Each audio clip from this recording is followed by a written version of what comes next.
Au nom du Père et du Fils et du Saint-Esprit. Amen. Bien-aimés dans le Christ, nous sommes aujourd'hui vendredi 9 décembre.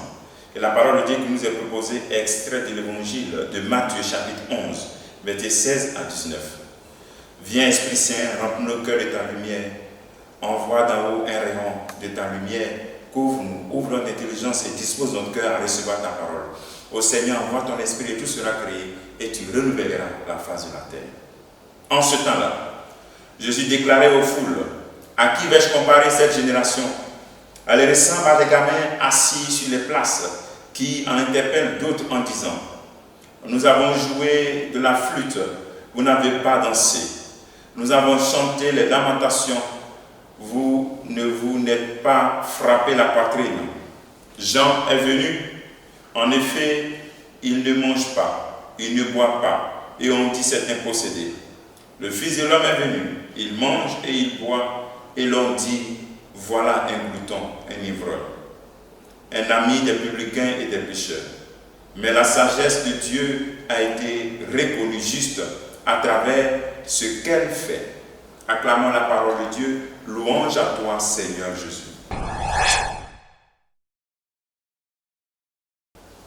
Bien-aimés dans le Christ, le Seigneur dit, à quoi vais-je comparer cette génération? Une génération qui trouve toujours, qui invente des prétextes pour ne pas écouter. Voici le problème qu'il a. Jean-Baptiste a dénoncé, il a parlé, on dit c'est un possédé, parce qu'il ne mange pas, il ne boit pas. Jésus, il est venu aussi, il commence pour dire, oh, voilà, il est toujours avec les pécheurs. Vraiment, il n'est pas saint.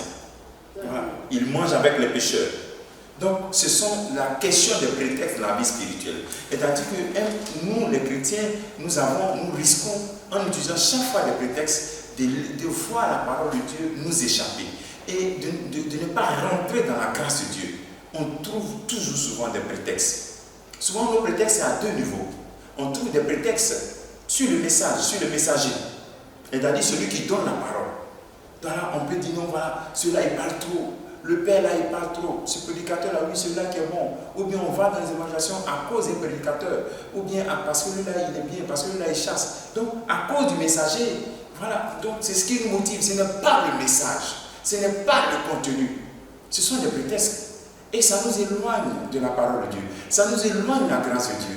Ce que nous allons chercher, c'est le message. Et même souvent, même sur le message aussi, nous trouvons encore des prétextes.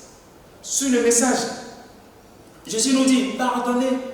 Et puis tu vas dire, oh mon Dieu, toi Jésus, tu peux pardonner, parce que toi, tu es fils de Dieu, moi je ne peux pas. Oh, par le baptême aussi, tu es fils de Dieu. On trouve des prétextes. Le Seigneur te dit, vivre la chasteté. C'est impossible. Aujourd'hui, là, au 21e siècle, vivre la chasteté, c'est impossible. Tu sens des prétextes. On trouve des prétextes pour ne pas appliquer la parole de Dieu. Donc aujourd'hui, il faut te mettre face à cette réalité qui détruit ta vie chrétienne. Tu veux tous des prétextes pour éloigner de ta vie la possibilité que tu as d'appliquer la parole de Dieu dans ta vie.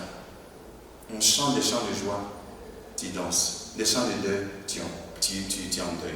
Quand la parole de Dieu vient réveiller ton cœur, te met en tristesse parce que tu sais que tu es loin de cette parole, rentre dans cette honte et va te réconcilier. C'est-à-dire, la parole de Dieu doit nous faire bouger. Voici, demandons au Seigneur vraiment au cours de cette journée qu'il nous éloigne des prétextes, qu'il éloigne de notre vie des prétextes. Des prétextes, ce sont des distractions du diable qui nous évitent, qui nous poussent à ne pas écouter la parole de Dieu, à ne pas la mettre en pratique. Nous devons l'écouter à 100% et la mettre en pratique 100%, sans tenir compte ni du messager, et tenir compte essentiellement du message, la parole de Dieu qui est une. Aujourd'hui, pose-toi cette question. Quel est le prétexte que tu utilises toujours? Est-ce que tu vas vraiment te débarrasser de ce prétexte pour laisser la parole de Dieu inonder totalement ta vie?